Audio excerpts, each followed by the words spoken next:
Menyedihkan Jokowi gagal lakukan hal ini. Bahwa Gibran dengan pasangannya ini kalau tidak beliau bela habis-habisan, itu pasti kalah. Maka beliau memutuskan dengan segala cara bagaimana menyokong, mendukung agar Gibran dan pasangannya ini menang kan gitu. Sudut pandang saya segitu, agak terbalik. Ya kalau beliau ini kan sudah pernah jadi capres dan sukses 2 kali kok. Ngerti kan, gelagat mau menang atau kalah itu kan terasa juga. Nah kalau kira-kira Gibran dengan pasangannya ini 2024 menang, ngapain repot-repot beliau harus campur tangan sebegitu dalam? Diemin aja kan, bener-bener nggak? Iya, iya. Artinya beliau kan nggak yakin kalau anaknya dengan pasangannya itu nggak cukup mudah untuk menang, Pak. Enggak, ini kan maksudnya begini Pak, yang dimaksud orang ini sebetulnya aktor utamanya itu kan Pak Jokowi gitu loh. Kalau kalah yang menanggung Pak Jokowi, kalau menang ya yang menanggung Pak Jokowi. Beliau aktor utamanya gitu loh. Ya kalau saya agak berbeda melihatnya tetap dalam hal ini. Gitu. Beda Pak ya. Perbedaannya adalah bahwa ini kalau kalah yang menanggung Pak Jokowi, karena kalau menang kemungkinannya nggak ada kalau saya. Bener gitu loh. Menang nggak ada, sekarang rakyat sekarang ini cerdas. Kemudian ditekan-tekan dengan cara apa itu udah sulit sekarang. Beda dengan zaman Orde Baru.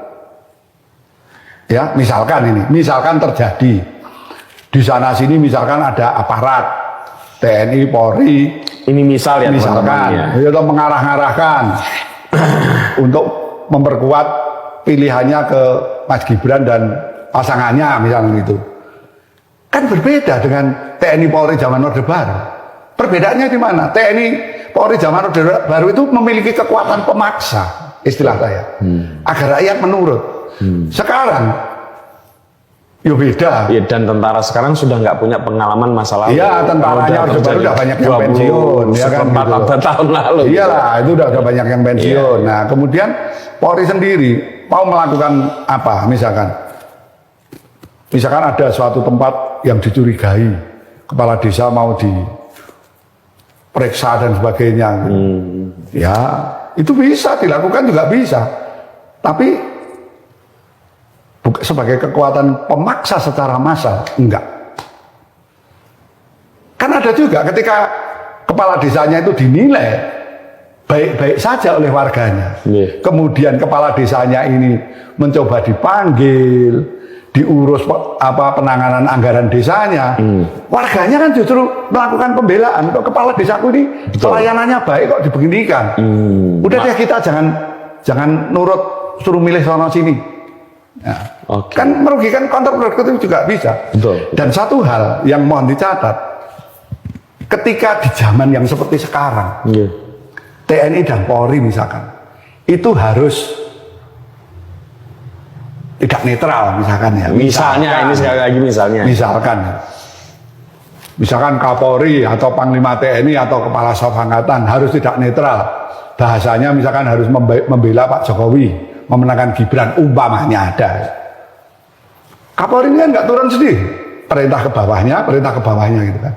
Pada akhirnya, kalau Polri itu kira-kira yang main ya setingkat Kapolres, direktur di Polda, komandan batalion dan sebagainya kan gitu. Kan ada batalion Brimob misalkan. Gitu.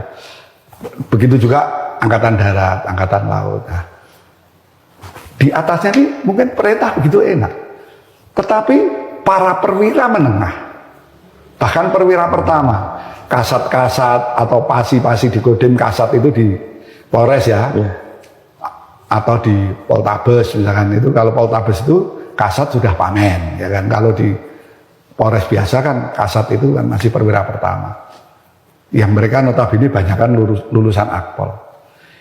Ini kalau diberikan perintah untuk mengarahkan, kan mereka ini melakukan pertaruhan juga. Karirnya masih panjang. Sementara Kapolri, begitu Kapolri kalah udah pasti ganti kan gitu. Kalau Gibran ini kalah pasti Kapolri pasti ganti lah, walaupun belum pensiun pasti ganti, ya kan? Nah kalau Kapolri ganti pasti Kapoldanya juga yang ikut Kapolri pasti diganti kan gitu, oleh Kapolri baru kan kira-kira gitu.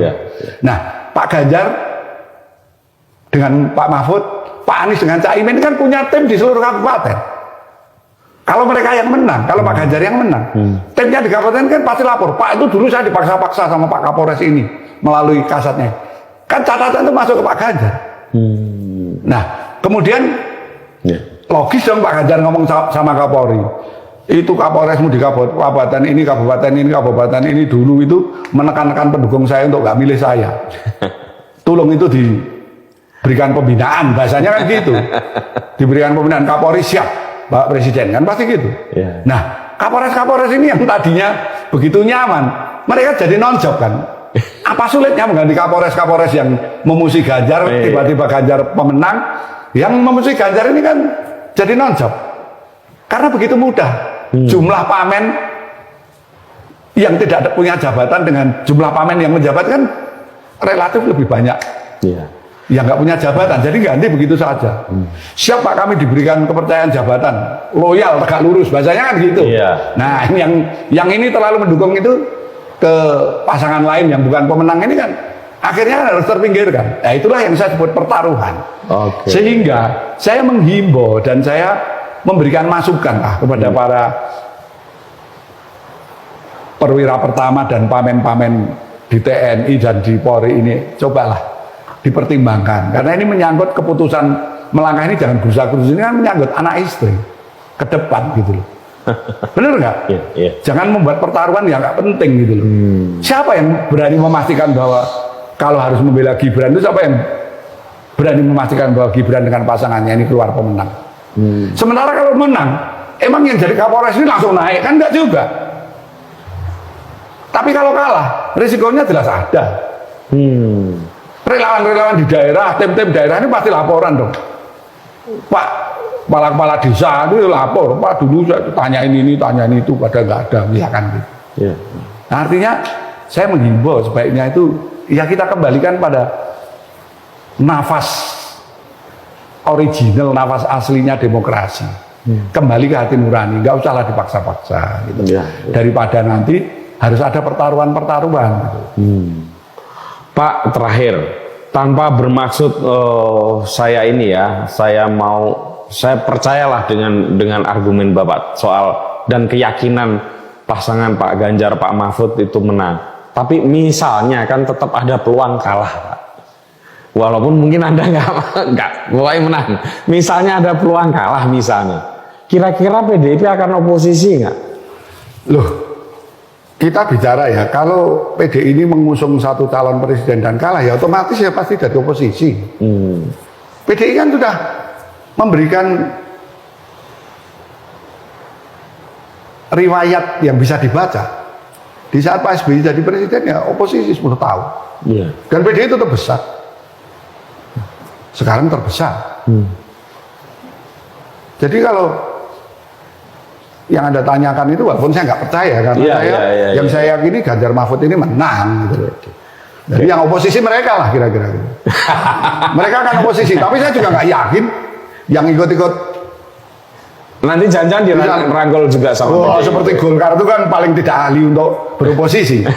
Jadi dia itu pasti nyari jalan. Di fase pertama nyari jalan gimana masuk ke pemerintahan kan. Itu kita bisa baca riwayatnya, iya kan? Iya kan? Golkar itu nggak piawai jadi oposisi gitu, karena dari zaman Orde Baru dia itu pemenang. PDIP yang piawai jadi oposisi, tapi besok nggak mau jadi oposisi karena menang. Kita menang, jadi ngapain oposisi gitu, kita menang gitu. Baik Pak Seno. Wah, menarik sekali. Matur nuwun sangat Pak Seno di sela-sela kesibukannya terus ke daerah-daerah ya untuk memperluas kemenangan Pak Ganjar Mahfud, masih menyediakan diri untuk menerima kami. Matur nuwun sangat. Iya, sami-sami Mas. Pak Seno. Matur nuwun. Sehat selalu Pak nggih. Amin. Makanya Pak, jangan sombong jadi orang.